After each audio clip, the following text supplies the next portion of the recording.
Starting next week, we're going to be talking a whole lot about the Mixed Match Challenge. So, here's me and Kristen talking about the Mixed Match Challenge. Yeah, run the music.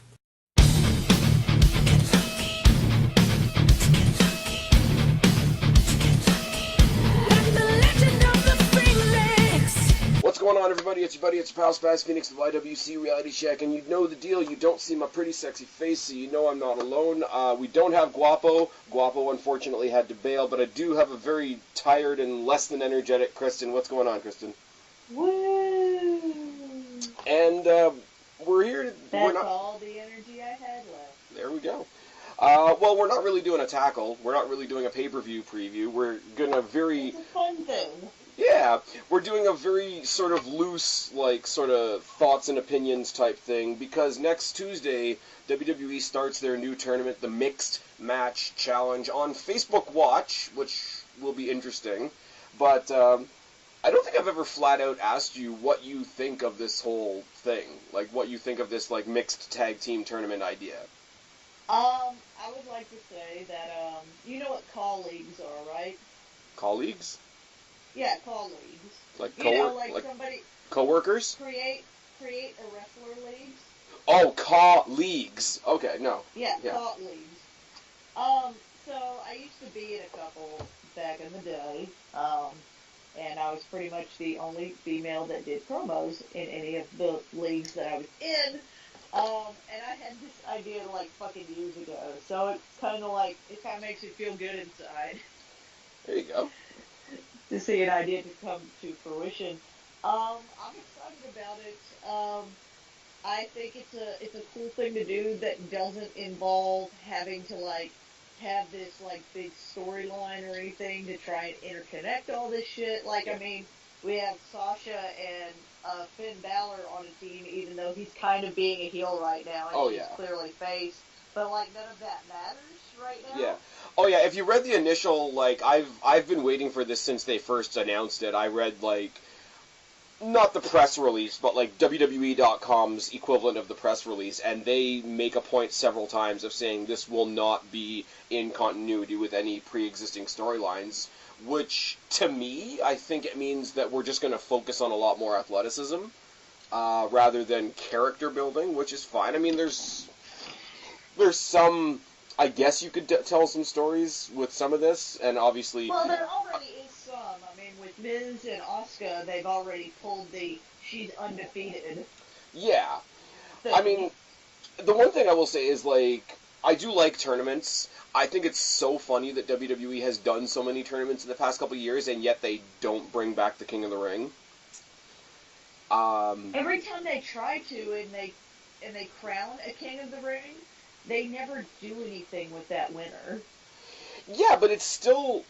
I will agree. Like, they haven't done any follow-up on any Kings of the Ring in a long time. But I just mean, like, the pay-per-view itself. And the only other thing I can think of is the 1 year that, if anybody remembers the Survivor Series Deadly Game, when the entire pay-per-view was a tournament for the world title. Tournaments tell their own stories, and I mean, WWE, it would be a really easy way for them to not really have to creatively do anything. I agree with that, but, you know, I'm skeptical about King of the Ring in general, just because in the past, they don't, it doesn't really mean anything. Right. Oh yeah, I've always said that King of the Ring should be, sorry. Well, whoever wins ends up doing, like, a king-ish gimmick for like 3 through 4 months, and then it kind of just falls at the wayside. The only one that didn't do that, and I thought it was really cool, and yeah, there were a lot of Canadian jokes made about it at the time, was like Edge won King of the Ring, and he carried a trophy around for a couple of days, and then like got on with shit. And I thought that was badass. Like, even if they had done something a little corny, like put a crown as part of the molding of the trophy, like, that would be enough. Like, you don't have to do the chintzy little, like, throne and robe and scepter, and we don't need another King Booker. Yeah, the last 2 people I remember, and they may not even actually be the last 2 people that won King of the Ring, are Sheamus, where he had the black crown that looked like antenna, which, you know, made the whole lobster head thing with his song. It kind of made him look like an alien, too, I'm not going to lie. And then King Barrett. Those were the last Kings of the Ring I remember. Well, King Barrett was just dumb because WWE felt he was getting too over for a heel, and they needed to give him something else, which is dumb. The only thing I will say, if they had just done this out of the blue, which it pretty much is, but if we hadn't seen stuff in the recent past with like the Cruiserweight Classic, the Mae Young Classic, the Dusty Tag Team Classic, the UK Tournament, WWE, when they go this route, has shown in the past couple of years that they really can do it the right way. Because a tournament, like I said before, it's a really, really simple thing to do. The difference between all those tournaments and this one is all those tournaments gave us brand new people. And this is thrown together with people that we know all of them. That we know, and there's not really any stakes in it, other than we're the best mixed tag team. They've already said the stakes are, like, the winning team is going to get a crap ton of money to donate to a charity of their choice. But all that means is that there's 11 other charities that aren't getting any money. So, in a predetermined in a predetermined tournament, WWE is going to kind of decide which charity gets money. So that's kind of strange. That's kind of weird. I still like the idea of it. There aren't any stakes, which, so it doesn't have the same weight as all the other tournaments, but I think it's fun. There's definitely some teams on here that, you could have called from anywhere. I've got them in several sections. When we start talking about the actual teams, I want to state that I've sort of broken the teams into a couple of categories, and those categories are all the teams that won't win, the couples, the top picks, and my pick to win. Like, that's how I've organized them. But I have not organized them at all. Oh no, I didn't, because I was just going to list them off. But when I started seeing certain teams had certain things in common, I started putting them together in my head. What do you think about them doing it on Facebook Watch? I think it's WWE trying to, just trying to find another marketplace in which to, show their product and everything. Yeah. They've always been, especially the last several years, really big on trying to get everybody involved in social media and get people going to the website or get people looking at it on Twitter and joining Facebook and going on the WWE Network. Like, they're trying to make this all like kind of intermingled. And I think this is them testing out the idea of, like, doing very small tournaments on Facebook as opposed to putting them, like, on the doing it how the Mae Young Classic was and how the Cruiserweight Classic was, the Cruiserweight Tournament was. And instead of just putting them in parts on the network, just kind of putting it on Facebook. And then I think eventually, if it does really well, they'll probably put it in its entirety on the network. Oh, in the on-demand portion, probably. Yes. I'm not going to lie. The only thing I didn't like about the Mae Young tournament, I didn't like them releasing it Netflix style, personally. Because you just got a whole... in one big tournament? I would have wanted it to be like the CWC. Like, when they did the Cruiserweight Classic, and you had, like, 2 or 3 matches a week, and it was still episodic. Now, I have a little bit of a different bias on that as well, because I was trying to review it for a channel, so being a weekly layout made things really easy for me. But, they did the Mae Young Classic was, like, dropped all sort of Netflix style. The UK tournament I didn't bother reviewing, because the whole thing was done in 2 days, which I didn't like. So we're going back to, like, sort of a weekly schedule, and they've said they're only going to be about 20-minute matches, because we're only getting 1 match a week, which I think for some people that complain about Raw being 3 hours, SmackDown being 2 hours, plus NXT, you're going to get a very small sample size of what this is. You're going to, like, sort of grab that one match and go. I think that's going to appeal to a lot of people. And I think that is designed specifically for the fact that it's going on Facebook. They say, unless you're watching, like, long content things on YouTube, like something like this, or, like, gameplay or shit like that most of the time people are watching short, like, no more than, like, 10 to 15 minutes. So 20-minute videos are still, like, pretty long. Yeah. But it's something that somebody could feasibly, like, sit down, watch while they're, like, cooking dinner or something like that. Yeah. And I get that. And there's two sides. What I think about it is there's two sides to this. Is on the one side, the whole episode, if you want to call it that, is only going to be 20 minutes long. But on the other side, you've got the fact that they're only doing one match per week. So those matches are getting about 20 minutes each. It's not going to be a quick, couple of finishers and you're out of there either. Which, especially for the women, think back, 5-10 years ago when they were having, like, less than 1 minute squash matches and cat fights. You got a tournament that's equally men and women that's guaranteed to get, like, at least a 15-20 minute match each week, which I think is great. Honestly, I do too. I don't think the guys in this tournament, and I'm not even saying that this is a bad thing, I don't think the guys in this tournament have anything to gain, really. I would agree with that. I think it's a great way to elevate some more of the women, and to, because, in most aspects on Raw, we don't see a lot of mixed tag matches on Raw anymore. Yeah. So I think it's a great way to, like, show the women's styles against these very popular male wrestlers. Right. And the thing about the mixed, and I like mixed tags, and, if you go back in the day, you actually had proper intergender matches where, the men were fighting the women, which is something that's, I think, slowly coming back. But I don't think the idea of a mixed tag team match, other than, okay, I will say last WrestleMania you had Miz and John Cena, Nikki Bella, Maurice, right? But other than that, I don't think the mixed tag match has ever been the focus of anything. Like, you might have had, like, two guys that were about to fight over a title at a pay-per-view, like, on the go-home show, them and their two, like, valets would have a mixed tag match to sort of promote the pay-per-view.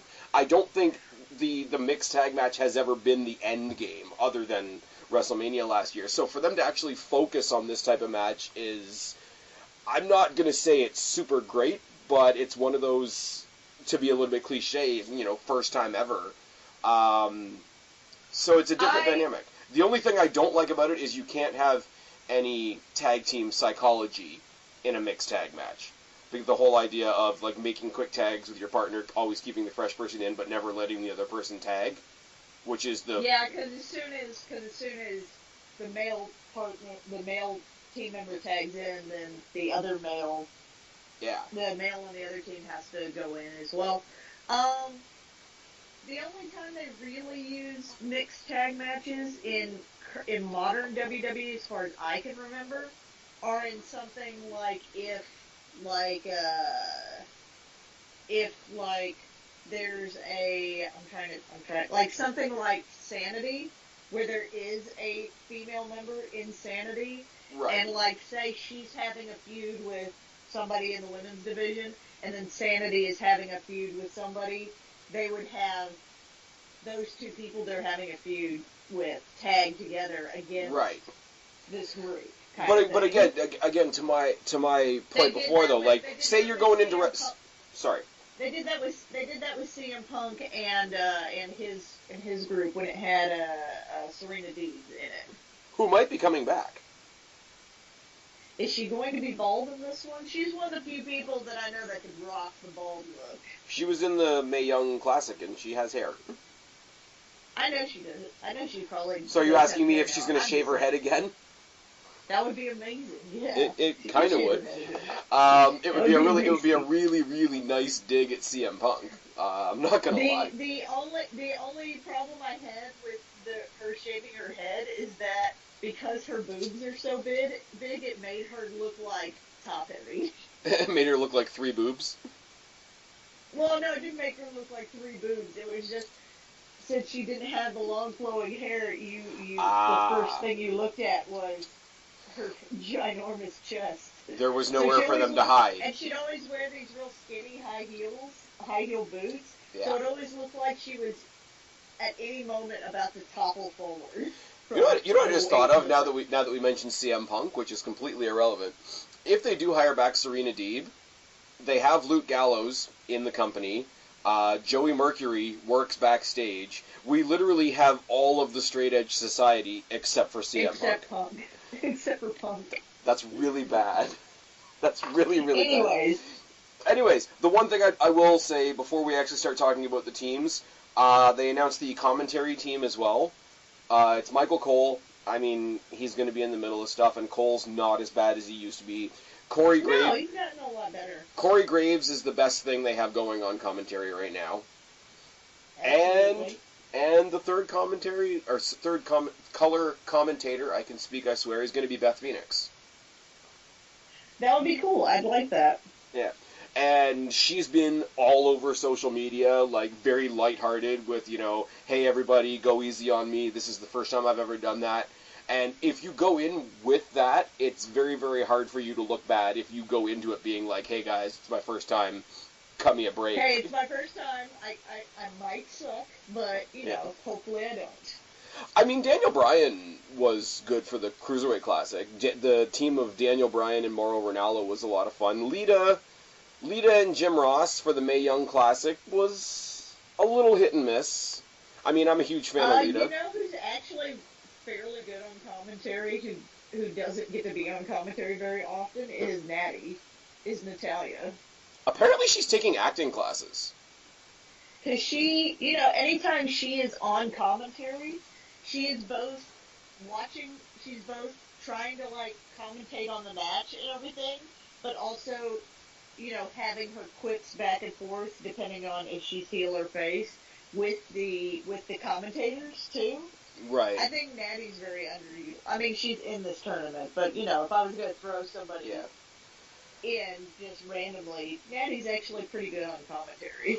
I do, and I'm a huge fan of Renee Young. I hope they do as much with her as they possibly can. But I do miss when she was starting in WWE, and they actually had her on commentary in NXT, especially for the women's division matches, because I think she was stupidly underrated.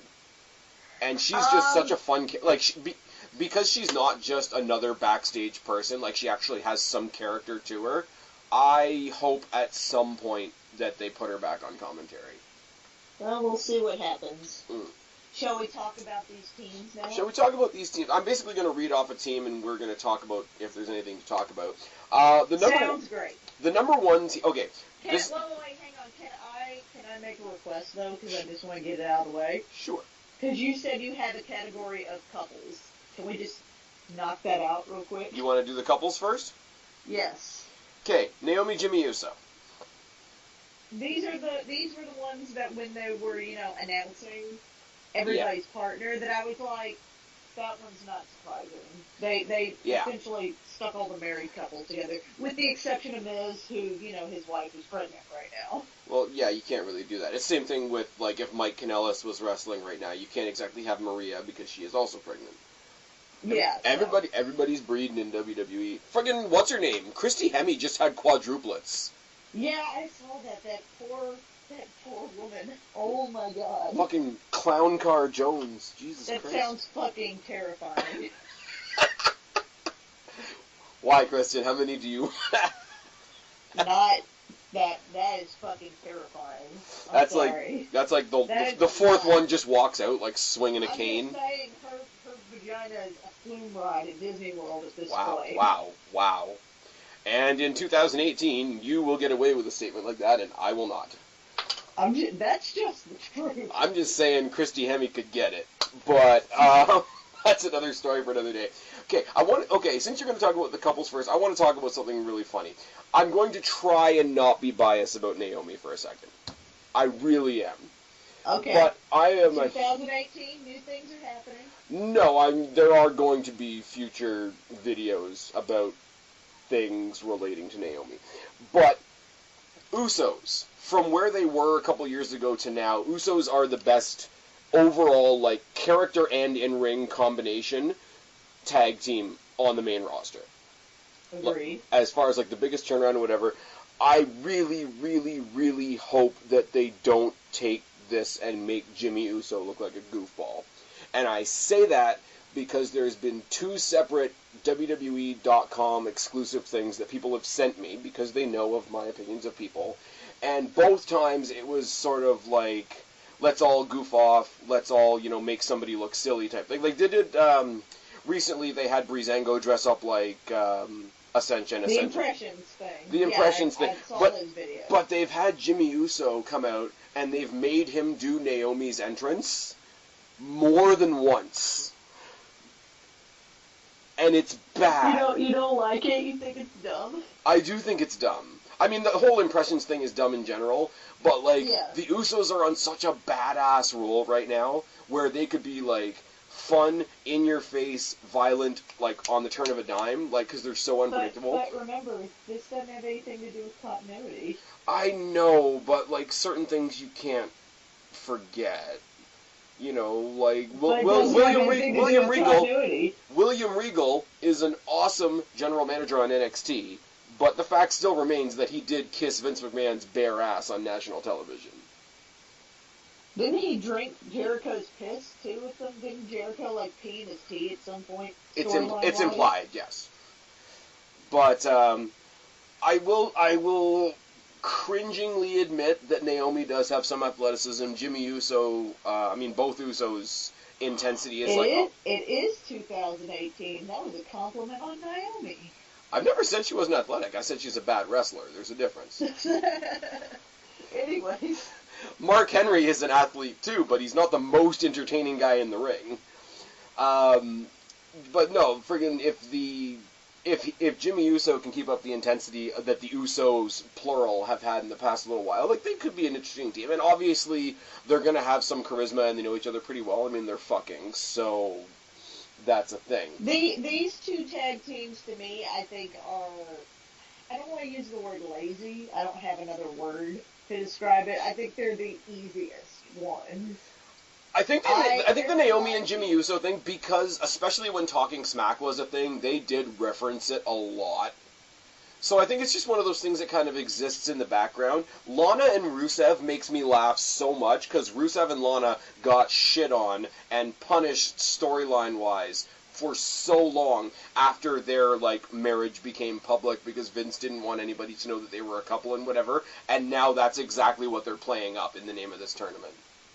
I just think, I mean, we're all used to the hypocrisy of the WWE, but that's pretty on point. I think it's the easiest teams. I feel like there are some teams on here that are way more interesting, and you'll probably be surprised as to what my favorite team in here is.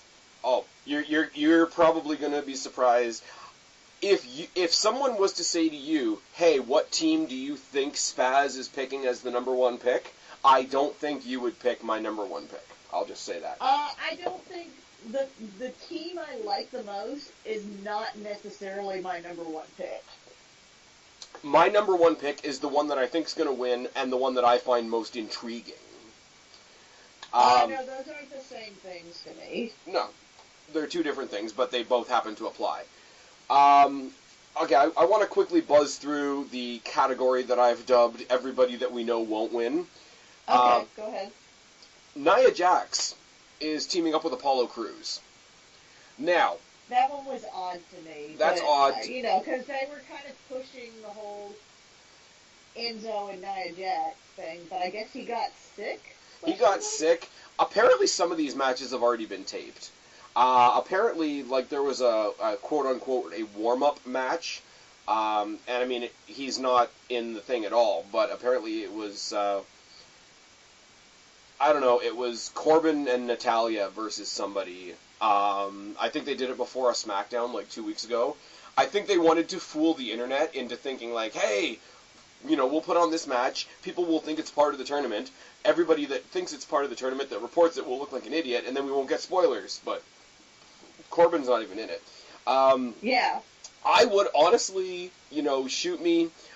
Just like I liked The Miz before everybody else realized how awesome The Miz is. I like Enzo. Shoot me or not. I like Enzo now. The pairing of Nia Jax and Enzo is funny to me.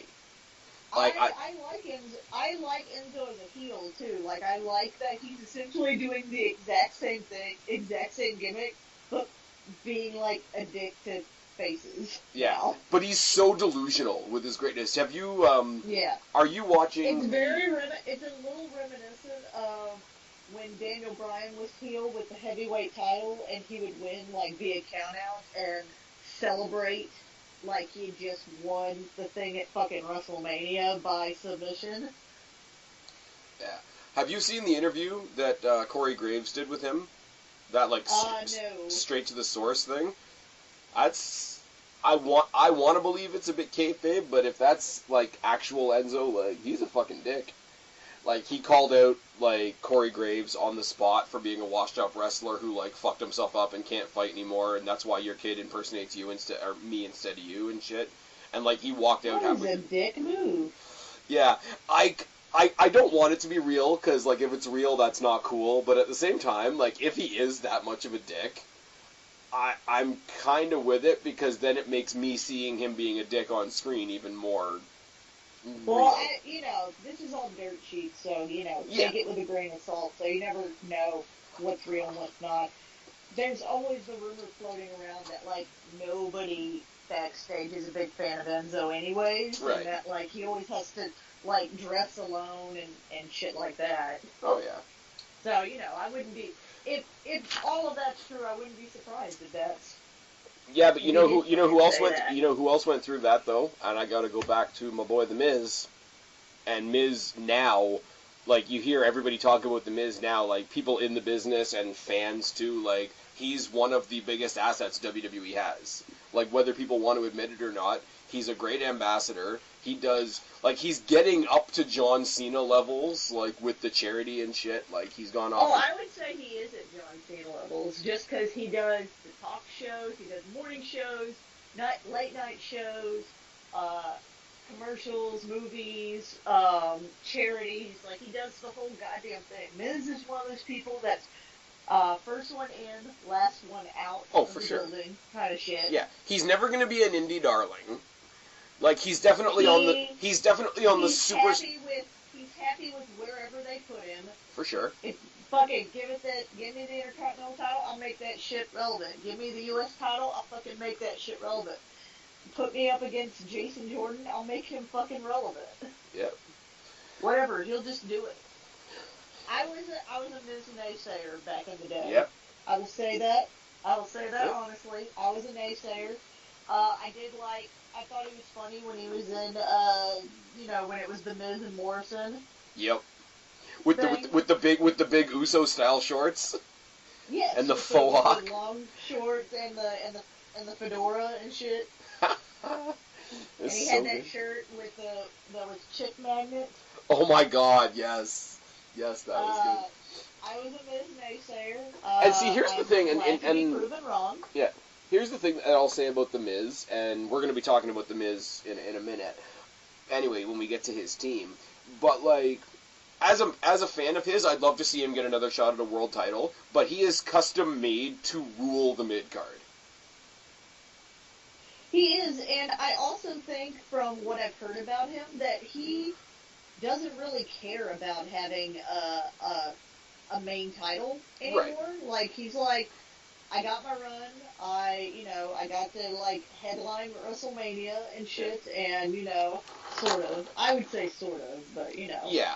Well, I mean, he was overshadowed by The Rock and Cena. Like, you can't really fight that. Yeah, and. But I mean, he was in the same ring with Rock and Cena at the same time. Like. And, so. Here's the thing that I get from The Miz. Like, they throw around the word workhorse a lot. And you can't really help a world title. Like, even if the world title is shit, it's still the world title. The titles that constantly need help are the U.S. title and the IC title, and both of those titles look important when they're on The Miz. Anyways, he at least brings a lot of eyes to them. We got onto The Miz by talking about Nia Jax and Apollo Crews as a team. That's how much we think of this team. This team is losing first round. I don't even know who they're up against, but... I don't know that they've announced who they're up against yet, but, you know, hold on. I actually have the graphic now. They're facing Bobby Roode and Charlotte Flair in the first round. Okay, they're definitely losing. They're losing. For those of you that are watching this later on, the thumbnail of this audio is probably going to be the bracket for the Mixed Match Challenge. It is kind of worth noting before we go into more teams. With it being 12 teams, as you see a bracket go down, 12 goes to 6, 6 goes to 3. When we get to the quarterfinals, there will be a second chance fan vote. There will be the last 3 teams remaining, and one of the teams that lost is apparently going to be voted back in to make that 4 to become the 2 teams that go to the final, which I think is kind of cool. They're sort of utilizing the Facebook aspect of it. You know, it's custom made to get people involved so that they can turn around later on and say, hey, look how many people were involved. I think it's kind of cool because if not, they would have had to come up with 14 or 16 teams instead of 12. Yeah. But so I think that's a neat little storytelling tool that they've thrown in there, because 12 does not go down to an even 2 in a tournament format. I don't really have much to say about it other than they're both sort of like long-standing talents in the company. Goldust and Alicia Fox. I thought this was a really interesting combination. But their pairing didn't get a lot of fanfare. Like, a lot of videos were like, Kurt Angle is like, here, I'm going to introduce you to your partner. And then kind of near the end of the pairings, it was just like they run into each other backstage and, oh, you're my partner. I think they were trying to play up the fact that, like, Alicia Fox is, like, all crazy and erratic, so of course she would sneak up on her partner. Yeah. But, I think it's interesting. They are definitely not winning, but they might make it to...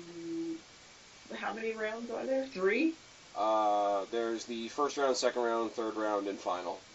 They might make it... They might make it to the second round.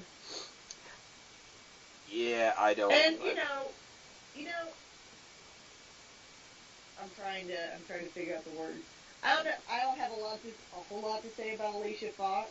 She's never been my favorite. I've never hated Alicia Fox, other than that her finisher is that axe kick that looks like her limbs are just flailing about.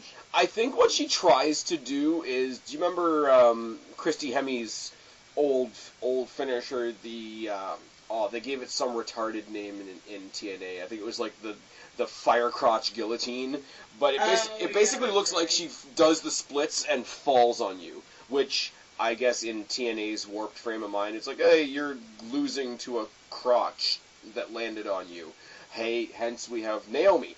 But I mean, like, Alicia Fox, because they've always jobbed her out. Like, when it was the Divas division, she held the Divas title, I think, a time or two, but, like, since the Well, I think that was in the era of it's like, well, it's your turn to be champion. Like, you didn't really earn the Divas title at that point, and it just moved it from girl to girl to girl.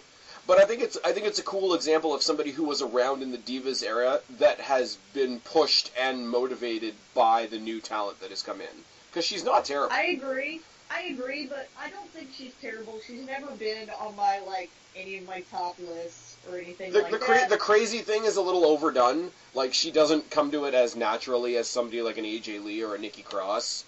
Like, it's really forced. I will say, though, that out of a lot of the guys on here, you know, you have Goldust, who I don't think you'll argue with me when I say is still a fantastic wrestler in this day and age. Like, he can still, like, wrestle circles around some of the younger talent. Can I, and I'm going to branch off on this for a second, he's in the 205 Live division. Yeah, that's weird. I don't know why that's a thing. I think it's because like I just said, I mean, it doesn't make any sense that he's on there. But like I just said, I mean, he's still got it. He can wrestle circles around some of the younger talent, like a lot of the younger talent for a guy that's his age. And he's still, like, he is a fucking workhorse when it comes to wrestling. And there's a little bit of Jericho in him in the sense that, yes, his age does show, but he's modified his style a little bit to make that work. Like, he doesn't wrestle like he used to, because somebody that's that age isn't going to wrestle like somebody that the way they did 10 years ago or whatever. Exactly. I mean, I'm sorry. This is the only thing I'm going to say about Wrestle Kingdom, because it's the only match that I actually watched. Jericho Omega was a decent match. I'm not going to sit there and drool all over Kenny Omega like the rest of the world does. But Jericho, great match. You know I'm a fan of Jericho's as much as you are. Showed his age a little bit in that match too, but Jericho modifies himself constantly to get around that, to work within it, as opposed to, like, trying to be 10 years ago. It's like, no, I'm just saying, Jericho's not doing as many lion salts as he used to. No. And he should have brought a t-shirt to the ring. I'm just saying. Oh, why, dude? Because it's the Tommy Dreamer rule. But I'm just saying, like, he knows that he's not 10 years ago Chris Jericho, so he wrestles like today Chris Jericho. And the comparison that I'm trying to make is all credit to Goldust, because he is very good at doing a very similar thing. So it'll be interesting. This team might go to round 2. Right. They're as far as like tenure in WWE, they're the oldest team in the bracket. That's true. Team that they sort of threw together last minute because Samoa Joe is injured. Bayley and Elias. I think it would have been weird to have Bayley and Samoa Joe. I think the oppositeness of it would have been great. I think, like, her being, like, over the top, happy, huggy, whatever, and, like, his reaction to that would have been money. I think it would have come off as him feeling like, especially since he spouted off. I think that was a work. That was definitely a work to piss people off. It was definitely a work, and people got so twisted about it. I did a video on it. I hope, but, you know, with that angle... Okay, I'm sorry to cut you off. I have to say this. People, Samoa Joe is a heel in character in a fictional story saying fictional mean things to other fictional characters. I know it's 2018, but please try He's one of those heels like Kevin Owens is, that on social media, they maintain their heelness. He's still a heel. He's still being a heel. Like, Sami Zayn, not that great at maintaining his heelness on, like, Twitter. Kevin Owens, with the exception of when he's, like, posting pictures of, like, him and his family. Yeah. And whatever, only heel tweets. Well, he has to be, like, different about his family, because people, like, hacked his Instagram and tried to break up him and his wife. That's fucking creepy. Don't do that, guys. Don't fucking do that. Yeah. There's a well-documented love for Finn Balor and me just based on this show, and I'm not one of these people that, like, find out he has a girlfriend and, like, my life is fucking over, okay? Everybody, let's calm down. That's weird. There's a lot of scumbags out there. Mia Khalifa is still out there, so let's not talk about any more scumbags. Yeah, I would have loved to see the Bayley-Joe thing, because I think the Bayley-Joe thing would kind of be like what they have on Raw right now with Seth Rollins and Jason Jordan. Where it's just like, oh god, why? Oh, you saw Raw this week, right? Dude, Raw was, like, super cringy to me, and I know the whole point of that Jason Jordan thing was to be cringy, but I don't like to watch things that are cringy. Like, I get embarrassed for other people and shit. Like, it doesn't make me feel good. Like, I don't... But Rollins is so good at it right now. The fact that basically through that entire segment, he had, like, permanent facepalm it's so good. I'm just like, that's just not... I'm not saying... I didn't like it personally, but that's because... No, and I get it, and you're not supposed to. Watch cringy things. But it's... Yeah. When Jason Jordan finally gets his ass handed to him, you're going to love it because you had to sit through those cringy things. But I'm saying, like, it wouldn't be as funny, because Seth Rollins has some pretty decent comedic timing. That's not Samoa Joe's thing. I feel like with Samoa Joe, it would have come off as he feels this is very beneath him to, like, be in this, like, tournament that he thinks is dumb when he should be going for, like, the Universal title or shit like that. Because that's the character he maintains. Not because he actually feels that way, but because that's the character he would do. He's a heel. Like, that's what he was going to fucking do. Yeah. I know continuity doesn't mean anything in this tournament, but, you know, to an extent. Right. I think it's really sad to say. Go ahead. I think it's really sad to say, like, just looking at this team, they're going to try, like, I think Bayley's still going to be, like, over-the-top, huggy, smiley Bayley, but, like, how much more over is Elias than Bayley right now? I think it's going to be weird. Like, I think it's going to be very odd. I was at the house show a couple days before New Year's in Toronto, and Elias was also at the house show. He started off, like, he didn't even have a match. He just had, like, a segment where Kane came out for no reason and beat the shit out of him. But it all started with him in the middle of a ring in Toronto doing an acoustic cover of Hotline Bling by Drake that made me laugh a lot. And yeah, I've seen that video. Yeah, I posted it on this channel, actually. Well, my version of it, or my copy of that footage.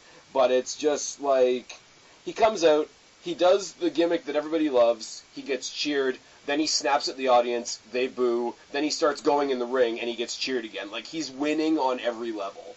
And no disrespect, because we know what she can do in the ring, but nobody gives a fuck about Bayley right now.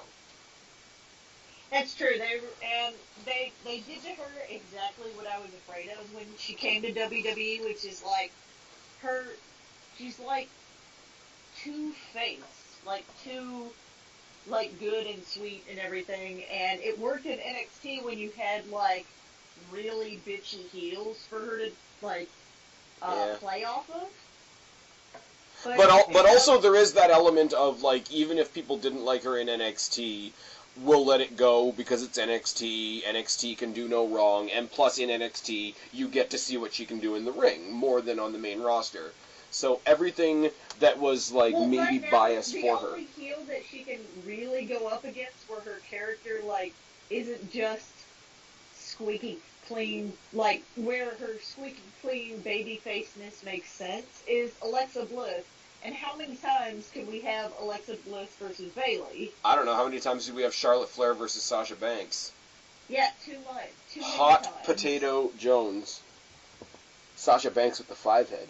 Anyways, so that's going to be... I love Elias in the ring, though. Like, who are they... I don't know who they're facing in the first round. Give me a second. Well, look it up. You have the card. I have it in front of me. It's just, you know, it's hard to read things that are right in front of you. Elias and Bayley are facing Rusev and Lana in the first round. Elias and Rusev would actually be a good one-on-one match, actually. Because Elias is a big dude. Because Rusev's over as hell, but nobody wants to see Lana wrestle. That's true. I don't know. When she had the title match against Naomi. When she had the title match against Naomi and everybody cried. It made me smile. Alright. Don't really have an opinion on the next one. Natalya and Shinsuke Nakamura. I mean, they're both great wrestlers. That one was an odd couple to me. Yep. That's kind of my opinion on it. I got love nothing. Natty. I'm still not on board totally on the Shinsuke Nakamura bandwagon. I acknowledge that he is a great wrestler and that people like the gimmick. I don't get it. I think it's weird, but I think everybody's on hold to see if we're getting Nakamura Styles at Mania, and everything else they're just like not, like, everybody's refusing to have an opinion on, because what else is really going on? He's been tag teaming a lot with Randy Orton, and I don't think that helps his case at all. That sounds fucking awful. Like, that sounds like... Like, every tag team scenario on SmackDown has been, like, Owens and Zayn versus Orton and Nakamura. it just. Does it make you sad? And you know what the sad part about that is? It doesn't make me sad. It makes me go like, where somebody says something, you go, no. Like, that's how I feel about it. Okay, but here's my thing, though, right? And I know this is sort of like an interesting take, right? But, like, I still find things to enjoy about Randy Orton, right? I do. Like, he's like John Cena. Like, at this point, when he shows up, you cheer him or boo him based on who he is, not necessarily what happens that night anymore. Well, go ahead. And that's true for a lot of people, right? But okay, put that in the corner for a second. But you get tag team matches, and especially the tag team match that we got at the last SmackDown pay-per-view that I don't even remember. And it's what we got in NXT. When Nakamura made his debut, he made his debut against Sami Zayn. And it was fucking fantastic. It was the first time I'd ever seen Shinsuke Nakamura. I don't watch New Japan because I live in North America. So you figure, take a great match like that, throw in Kevin Owens, who everybody loves, and I mean, even throwing in Randy Orton on top of that can't bring it down that much, but you put it on the main roster and everybody's like...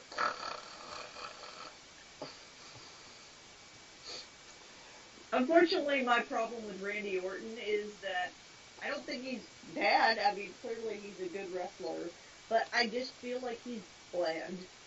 He's vanilla. He's a sheet of white paper. He's just Is bland. he like watching gray paint dry? He is like eating British food. Bland. Ooh. Meat and potatoes Jones. Getting back to Natalya and Nakamura, I'm in a situation where I'm not quite where you are, where I'm saying, like, I'm off the Nakamura bandwagon. I'm on the... I'm not off of it. I acknowledge it, yeah. But I'm not on it. Which means you're off it. That is true. You're right. I'm off it, but, like, I don't hate on that train. Like, no, I'm not like, saying that. It's just like, you're sort of letting it go by and waiting for the next car type thing. Exactly. I'm waiting for the I'm next on the, like... Not this one. I'm on the, I look at this, and I mean, Natalya, in her own right, is a great technical in-ring talent. The fact that they book her to be like the crazy cat lady, besides the point. I look at this team, and it's one of those, this is a team I should be able to be excited about. You should, but you're just kind of, or at least I'm just kind of like, yeah. All right.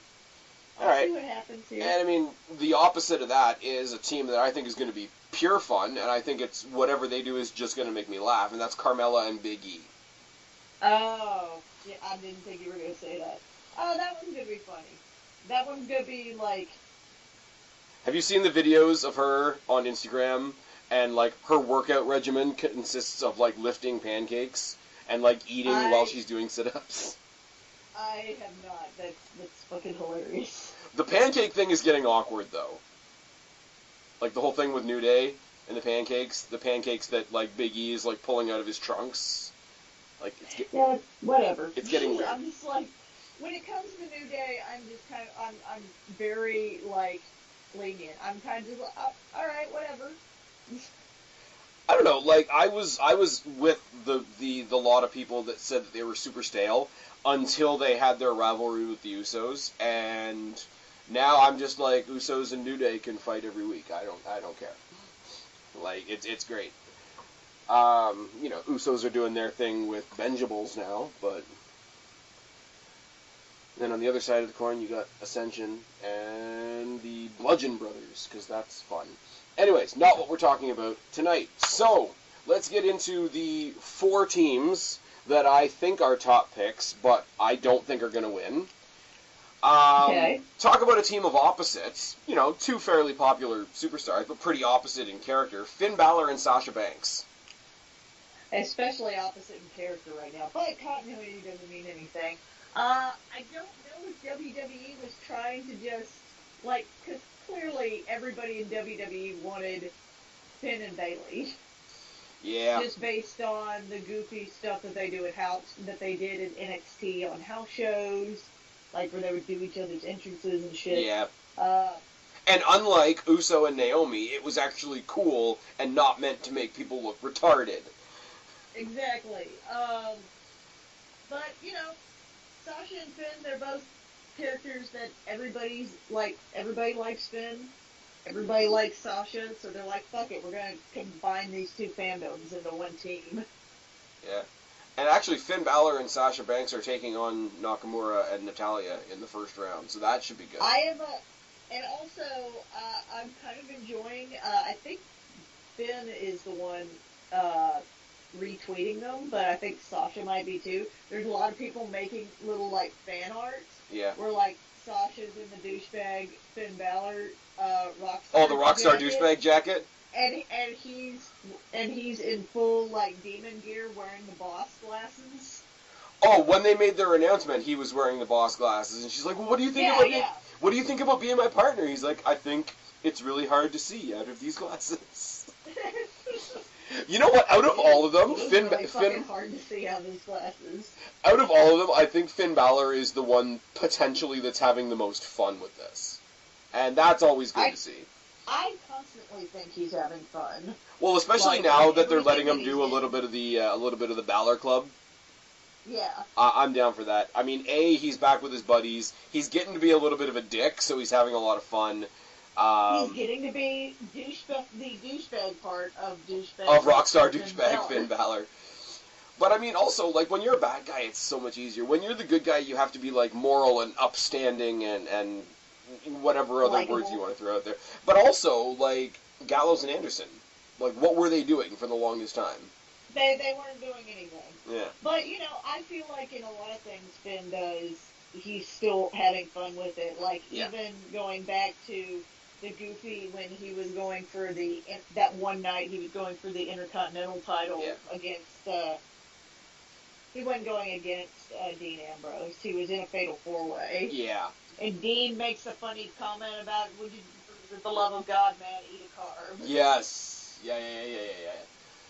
I don't know. I've just, you know, people think I'm crazy. I'm enjoying the little, like, fandom that's happening with him and Sasha.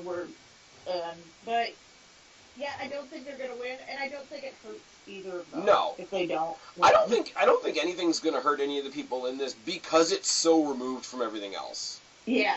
Like, it's kind of like, you know, if you do something silly on Total Divas, nobody cares on Raw.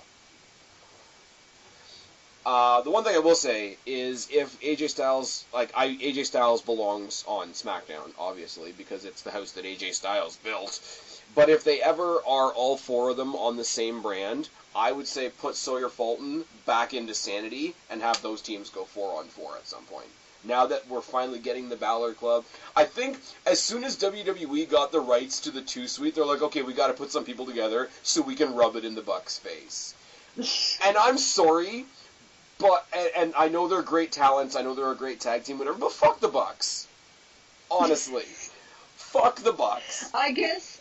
They're like, yeah, we're totally going to rip off both WCW and WWE at the same time. We're going to blatantly rub it in their faces, and we're not going to expect anything to happen. And then we're going to complain when they do something. Like, okay, hang on. So you're going to have to explain to me, because I probably missed this whole... happened with the Young Bucks. WWE Reader's Digest. Reader's Digest version, from what I know, again, I don't watch ROH, I don't watch New Japan, but basically, the Young Bucks did... Basically, the Bullet Club is wannabe NWO, and the Bucks are wannabe DX. So they're doing the full, like, X crotch chop, they're doing the 2-Suite, they're doing a whole bunch of other shit, like they're doing the hand gesture and whatever. So WWE came in, it was like, fuck it. All that shit came from the NWO, which now is our creative property. So they sent them a cease and desist. They can't say suck it, they can't do the crotch chop, they can't say 2-Suite, and they can't do the 2-Suite hand gesture anymore. Because they're like, literally, we're going to mock everything that came from these other companies, but think we're not going to do anything about it because we have the momentum of being indie darlings. So fuck them. Well, like, I agree with that.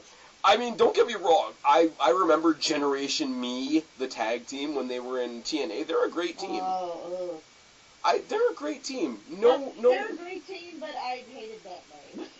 Well, yeah, it's a stupid name, but I mean, you look past it. I mean, Breezango's a stupid gimmick, but I think they're a great tag team.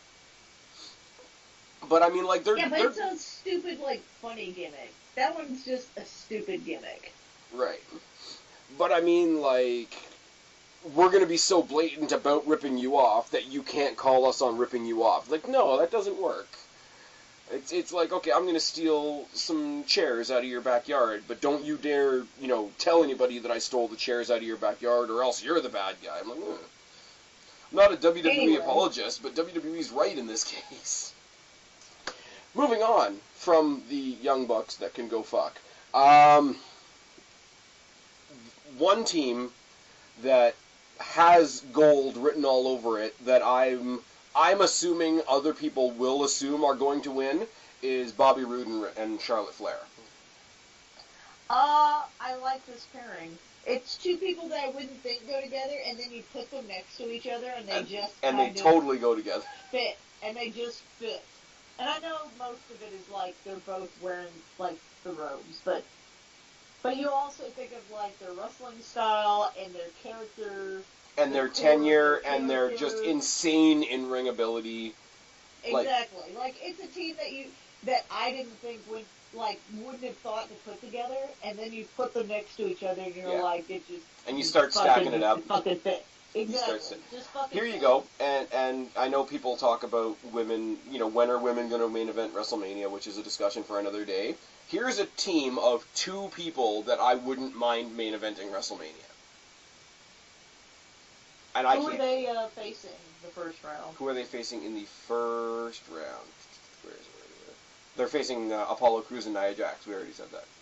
Okay. So they're winning. I already told you they're moving on. Apollo Crews is there to be Black Enzo Amore replacement. Elias and Apollo Crews are replacing Enzo Amore and Samoa Joe. Just, say that out loud for a second. There's nothing really to say. I feel so bad for Apollo Crews.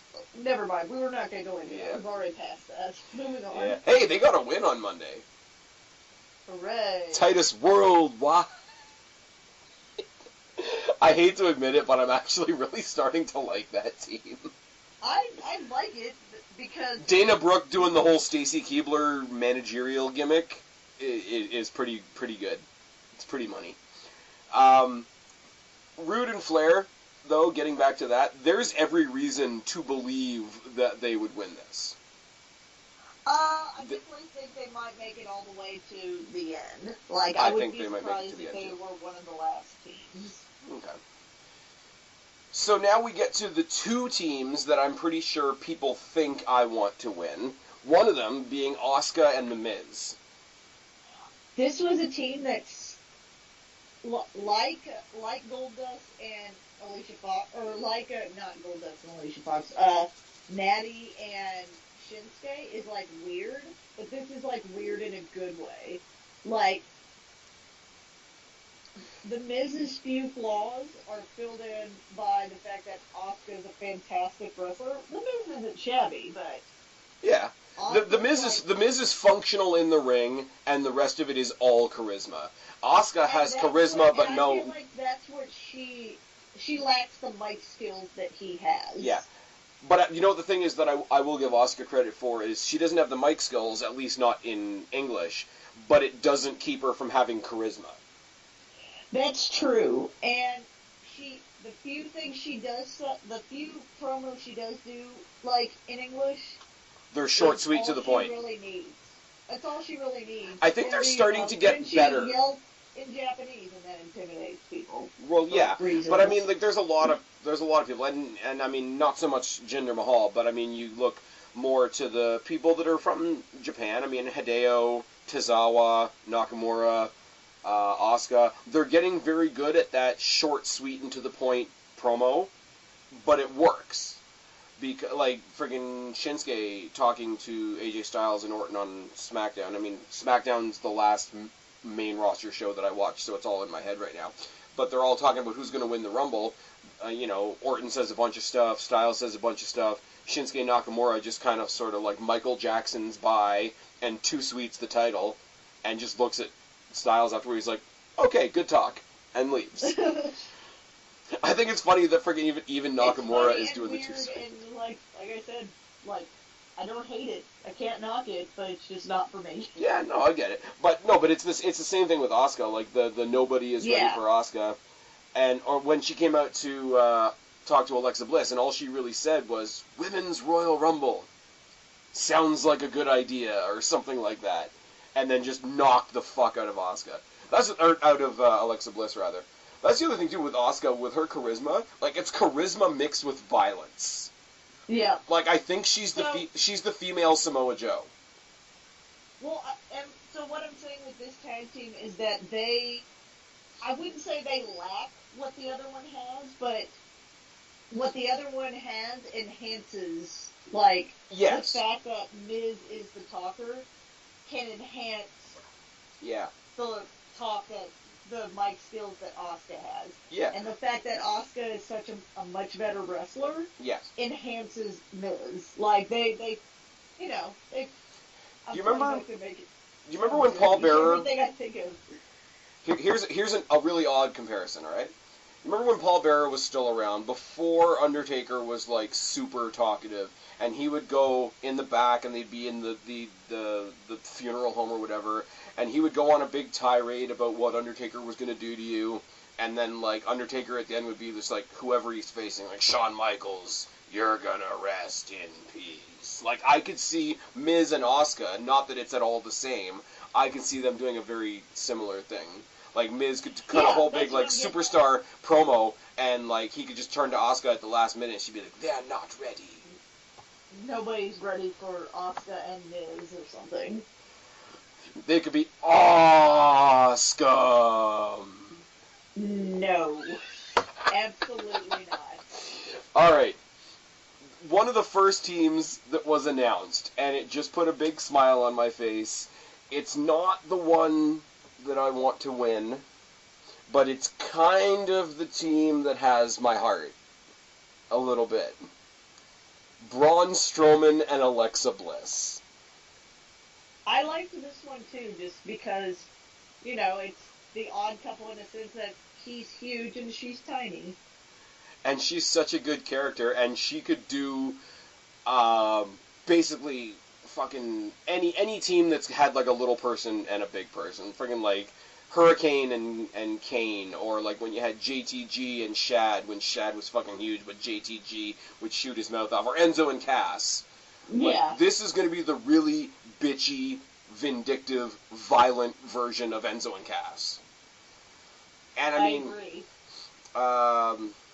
I was going to say who they're facing in the first round, but we're going to be talking about that team in a second anyways. I love this team. Braun Strowman is the best monster they have in the WWE, and I'm sorry, I will say it, more than Asuka, more than Charlotte, more than anybody else that we've mentioned here, I still say the best female character they have on the main roster is Alexa Bliss. No, that's absolutely true right now. I'm almost sad that this character didn't get to flourish in NXT. Because with what they're allowed to do in NXT, this character could have been the figurehead of NXT. Alexa Bliss's heel character is probably one of the best heel characters in WWE right now, male or female. Like, it's up there. I wouldn't say it's the best one, but it's up there, which is hard for the women to do. And also, I was thinking about it earlier, her character does this thing where she's kind of like Edge in a way, where she's very opportunistic and, like, tries to, like, not put in the work, but can put in the work, the actual, like, beat down. I don't mind her being the chicken shit heel, because when it comes down to it, she can do it. She's... The only other one I could say is it's Triple H. But I've always said that heel was, like, the Triple H heel. Like, when Triple H was heel, like, he did the cowardly shit. Yeah. But then, when, like, they finally were like, fuck it, you don't get anybody at ringside, we're putting you in a cage. Like, you've got Cactus Jack in a 10 out of 10 falls, cage match with barbed wire. Exactly. Cactus Jack gonna die. Alright, fuck it, I have to actually, like, put in the work. He does. And I've always my thing has always been Triple H in one night could come out at the beginning of the night with the DX gear on, come out on the DX tank with the glow sticks and the crotch chops and every penis joke you can imagine, and equally believably, at the end of the night, come out and plow his own tag team partner in the head with a sledgehammer, and I would believe both segments. All of it. Yeah. All of it. Yeah. I kind of compare Elias that way, too, because Elias's gimmick is fun, but when you start to see him getting going, he's Seth Rollins on a roid rage. Because he reminds me of Seth Rollins in the ring, but he's got the bulk. He kind of looks like Seth Rollins a little bit. But he's got the bulk and the strength to back it up, because he's a lot bigger than Seth Rollins. Yeah. You don't think about it until you actually see him standing next to somebody, because you're thinking about his gimmick, and, he's a hippie, and he's got all, the bandanas and bullshit and guitar and all that shit, but he's a big dude. And especially, when he's covering Drake at a Toronto house show, and it just makes you laugh. I will say, in that same house show, when he was interrupted by Kane, he and Kane sang The Wheels on the Bus as a duet before Kane beat the shit out of him. Alright then. That's, gotta love house shows. Now, probably going to be anticlimactic for a lot of people who know the people that I like. The team that is my dark horse guess to win the whole thing, and I'm fully prepared for you to laugh at me, Becky Lynch and Sami Zayn. Yeah, I don't think that's happening. But I would be excited if it happened. I like this team. I think if they both decide to be, since continuity doesn't matter and he's a heel right now, I think if they both decide to be, goofy, fun-loving Sammy and Becky, I think it'll be fun. Mm-hmm. I think Becky's been away. I mean, we're not following the consistency of storylines, but just in the back of WWE's mind, Becky Lynch has been away for a while. They need to reestablish her in the minds of the fans. Also, she's been in one of their movies. They're going to want to push her so they can talk about the movie. They've just started putting Sami Zayn in the main event picture and into the title picture. These are two people that simultaneously need to be, jump-started in the minds of the fans on SmackDown. Plus, they're two amazing wrestlers. I mean, they haven't nearly used Becky Lynch as much as I think they should have since they brought her up. I predict at some point Becky Lynch moving to Raw at some point, because I think she's done everything she can do on SmackDown. See, I'd rather see Becky Lynch stay on, because she's like AJ in the sense that she feels like SmackDown. And don't ask me to explain what exactly I mean by that, because I can't really explain it. I totally understand that. It'd be weird to see her on Raw, but I would rather see her stay on SmackDown and turn heel. I feel like I'm being realistic when I say they're probably going to move her to Raw. Maybe after Mania, because they'll probably do a roster shakeup sometime after Mania. I predict is my guess. Not before and not at WrestleMania, but I'm thinking sometime 2018, Sami Zayn's going to be the WWE champion. I'd be interested in that. I kind of wish they had saved AJ Styles versus Sami Zayn for a pay-per-view, and they did it on SmackDown a week or so ago, which kind of bums me out. Well, you're kind of getting that at the Royal Rumble in a handicap match. Can we just agree right now that the only matches people are going to care about at the Rumble are the two Rumble matches? Because there's no titles changing. There's no titles changing at this show. That's true. There really isn't. I'm not sure about the WWE title. I could very much see them putting it on either Sammy or Kevin Owens. Do I realistically think it's going to happen? It's a low percentage chance. I definitely, as much to my dismay, because I feel like WWE listens to us every fucking month. And it's we're going to do? Piss Kristen off and keep the title on Brock Lesnar. Because every month, she says she's tired of Brock Lesnar having the Universal title, so fuck Kristen, is what I believe WWE keeps saying. This is a slight specifically at me. That's the only explanation. They listen to this podcast and they're like, yeah, fuck that chick. Well, what Kristen, what I love about you is you never exaggerate. And I have to give you credit for that. That's what it feels like. What it feels like. I'm not saying it's what's happening, but that's what it feels like, Spaz. Yeah. No, but looking back over the teams, like, Carmella, Big E, Natalya, Nakamura, Bayley, Elias, Goldust, Alicia Fox, Nia Jax, Apollo Crews, none of those teams are winning. It would be really cliche. This is my thought process. It would be really cliche for one of the married teams to win. Like, I think that would be a little cringe.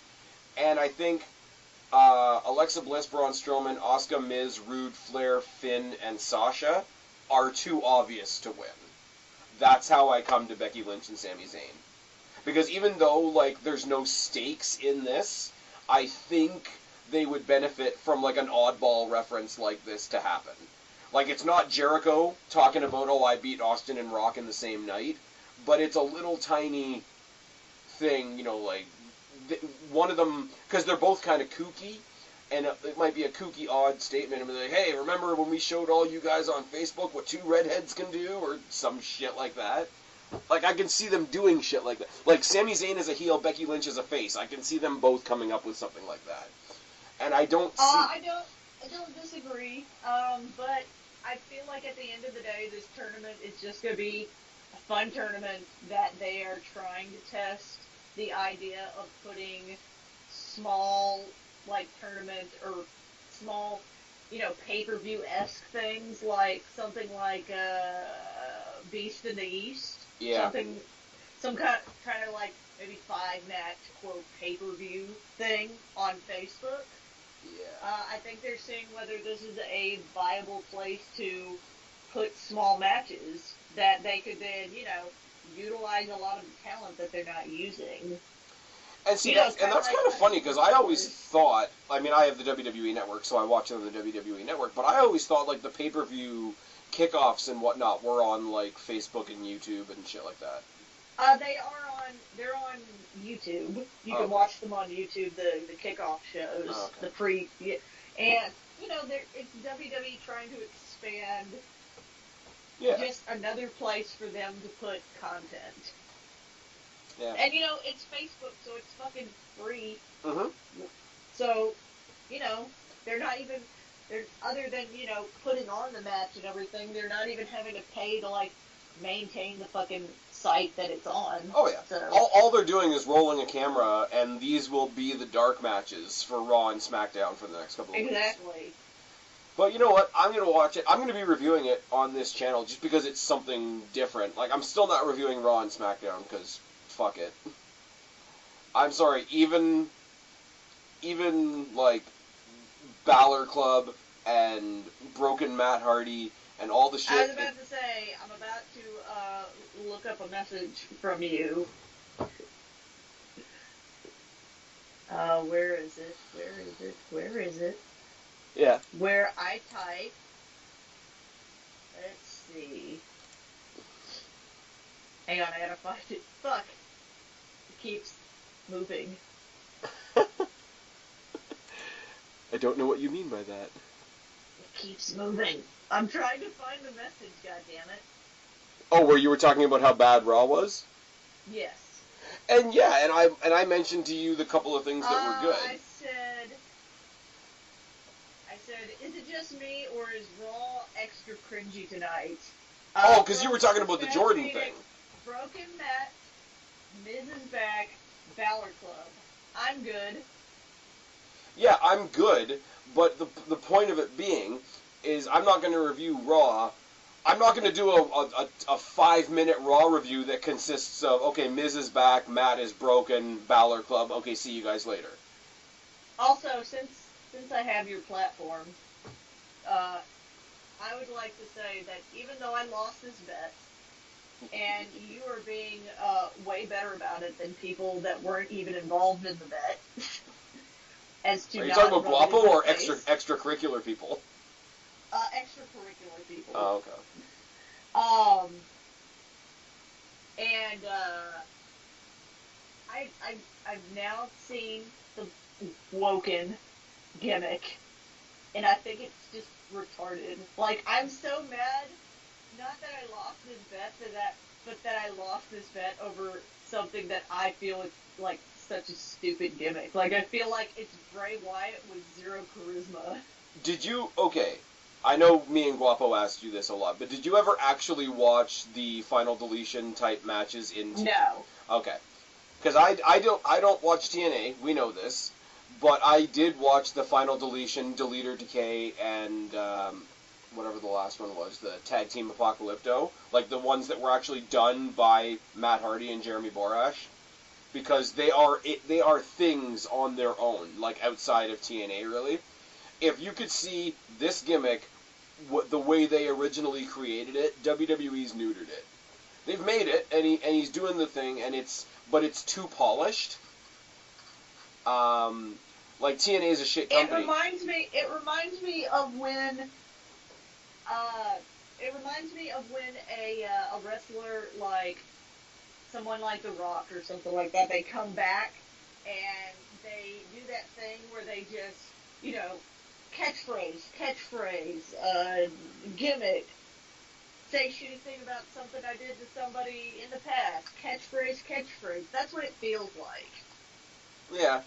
I mean... It feels like he's just spouting the catchphrases.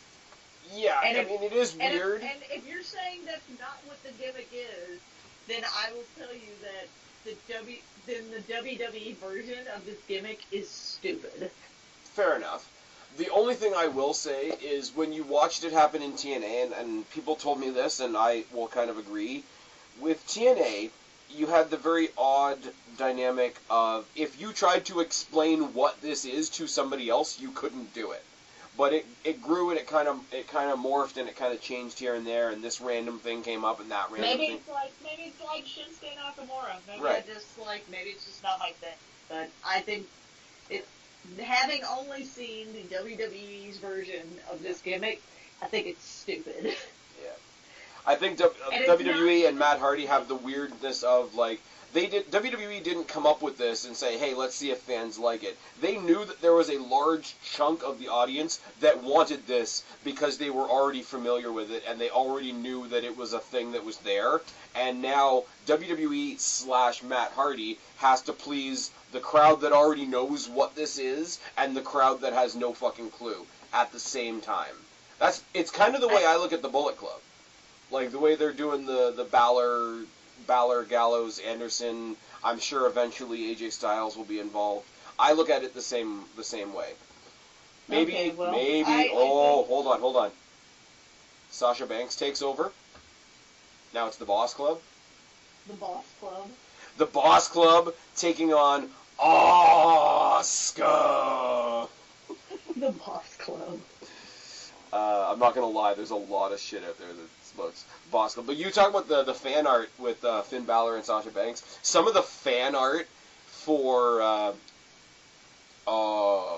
fuck's her name now? Alexa Bliss and Braun Strowman is pretty fucking hilarious too. Just mostly illustrating a bit of a size discrepancy, but nothing other than that. But yeah, we've successfully talked the hell out of this tournament, and it hasn't even happened yet. Yep. So the tournament, Matt Hardy, we talked shit about. You brought up the bet that I won. Yeah. We've talked about a lot. This is the same as when we do Tackle. We're going to talk about just the pay-per-view, and then we talk about Naomi being trash and Spaz paid for TNA. Derp. Hey, I haven't brought that back in a long time. You're the one that keeps bringing it back. I hadn't even mentioned it. I'm pretty sure you brought it back in the Aftermath video like a couple weeks ago. Anyways. After you did. Anyways, be that as it may, you can't let things lie. That's fine. I accept it. Tell them where to find you. You can find me on Twitter, at BlackCatFeline. You can also find me on Instagram at BlackCatFeline. It's mostly just pictures of me at work, animals, landscapes, that kind of shit if you want to see something lighthearted. WrestleMania weekend, there will probably be a lot of pictures of, WrestleMania weekend, including the unveiling of my end of the bet. Which I had to do some talking with. I probably should have asked you as well. I find it a little creepy how... I'm trying to find the right words for it, because Guapo's not going to hear this. He doesn't make it to the end of this thing anyways. No. I find it a little creepy that too many of my guy friends found out about this bet, and were like, well, if you don't wear the like bikini bottoms, then you're skipping out on the bet. And I'm like, I'm not, like, you know, because Nikki Bella, the shorts she wears to wrestle in are not shorts. And well, I mean, they are right, but I am a man of compromise, so it's all good. I told them if it's cold, I'm wearing pants, and they can fuck off. Because I am putting way more time and energy into this than they would have for their half of the bet. Oh, come on! If I had to do my half of the bet and do the fucking Naomi video and shit, you don't think I would put all the production quality I have into the sarcasm of that video? I said they. Okay. I'm buying a fucking wig. I'm gonna find out what kind of engagement ring she has. I'm gonna go buy a fake John Cena engagement ring. Like, I'm doing the whole thing. The only compromise I make is that if it's fucking cold, I'm wearing pants, not shorts. And they can suck it.